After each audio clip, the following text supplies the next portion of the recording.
2017, o menino Patrício morreu soterrado num serviço de terraplanagem em um conjunto habitacional de Juazeiro do Norte, no Ceará. Ele e outros dois garotos trabalhavam em troca de R$ 20 por dia. Eliseu Alves, de Porto Alegre, hoje com 27 anos, começou a trabalhar aos 7, catando lixo com a família. Aos 8, começou a fazer malabares e vender balas nos semáforos. Abandonou a escola algumas vezes e só conseguiu ser alfabetizado aos 12 anos de idade. Marielma de Jesus, moradora da cidade de Vigia, no litoral do Pará, tinha 11 anos quando a mãe a entregou para um casal de Belém para trabalhar como babá. Os patrões prometeram à mãe de Marielma que ela seria matriculada numa escola e ganharia uma cesta básica por mês. Além de nunca ter pisado numa escola, Marielma foi torturada e espancada até ser encontrada morta em novembro de 2005. Estas e milhares de outras histórias parecidas compõem o panorama trágico, sombrio do trabalho infantil em nosso país. Uma chaga que vem se perpetuando ao longo da nossa história e que foi agravada nos últimos anos, mais recentemente, por conta da pandemia. Em 2022, dados coletados pela Pesquisa Nacional por Amostra de Domicílios do IBGE, a famosa PNAD, apontam para a existência de quase 1.900.000 crianças e adolescentes de 5 a 17 anos que se encontram em situação de trabalho infantil. Em números relativos, a porcentagem de 2022 foi igual à do ano de 2017, quando também havia 4,9% da população com a mesma faixa etária vivendo em tal situação. Ou seja, como podemos observar no gráfico, a PNAD é realizada todos os anos pelo IBGE e os dados de 2022 são vistos como um retrocesso em relação aos de 2018 e 2019. Lembrando que entre 2020 e 2021, a pesquisa anual do IBGE não foi realizada em razão da pandemia. No entanto, especialistas afirmam que os números reais do trabalho infantil no Brasil devem ser bem maiores do que os apresentados pelo IBGE. Isso porque os dados do IBGE não levam em consideração a população em situação de rua. Tais dados também não levam em consideração os casos ilegais ou menos visíveis, como por exemplo o do trabalho no tráfico de drogas, na exploração sexual e nos afazeres domésticos em excesso. Por isso, algumas sondagens já feitas permitem supor que o número total de pessoas vivendo em situação de trabalho infantil no Brasil seja de no mínimo 4 milhões de pessoas, ou seja, os números reais provavelmente são no mínimo o dobro dos números apresentados pela pesquisa da PNAD, pesquisa feita com os dados coletados em 2022.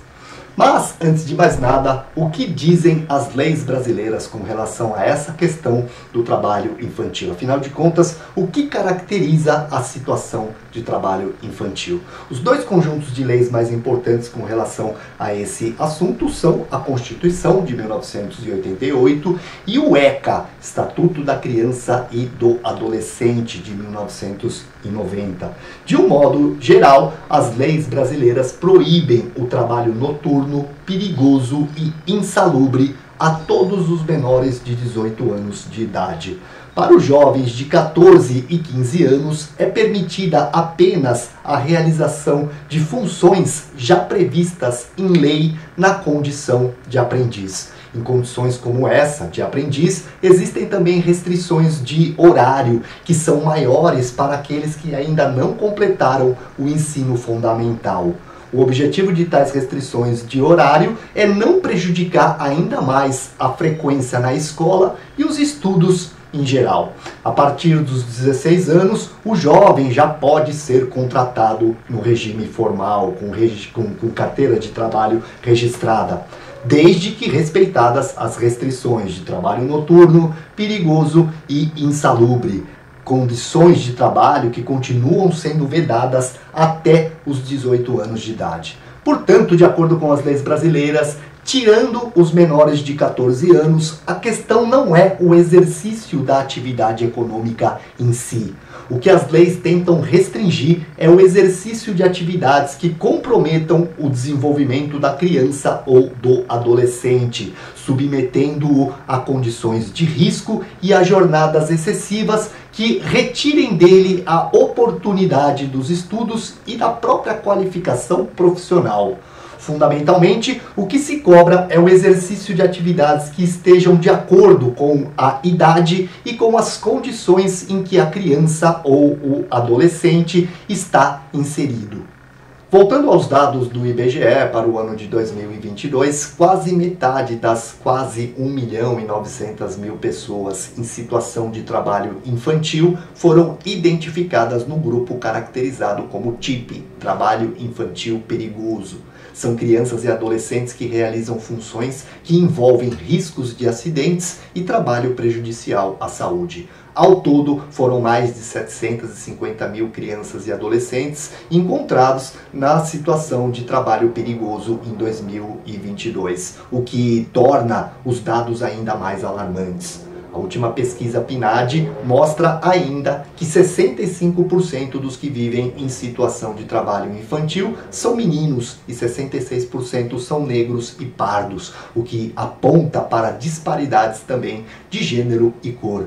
Diante dos dados até aqui analisados, a primeira pergunta que deve ser feita é a seguinte: afinal de contas, a que se deve o aumento proporcional de casos que foi registrado pela última pesquisa do IBGE relativa a 2022? Primeiramente, é preciso levar em consideração as influências da pandemia, que aprofundou as desigualdades sociais e retirou milhares de crianças e adolescentes das escolas. Escolas que, é importante lembrar, ficaram fechadas por um longo período de tempo, prejudicando sobretudo os mais pobres, que não possuem dispositivos eletrônicos para realizar as tarefas que eram entregues aos alunos e também não possuem dentro de casa um ambiente propício para os estudos.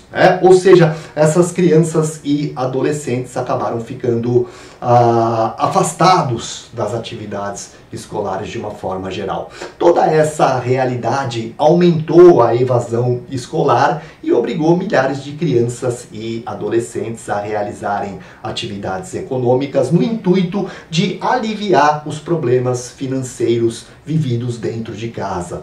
Além disso, é importante lembrar que o ano de 2022, ao qual se refere os dados da pesquisa do IBGE, o ano de 2022 foi um ano de reaquecimento da economia, após os 2 anos de restrições de atividades vividos no auge da pandemia. E em situações como essa, de maior necessidade e maior oferta de serviços para essa faixa etária, a tendência dos números dos casos de trabalho infantil é, sem dúvida nenhuma, a tendência é aumentar.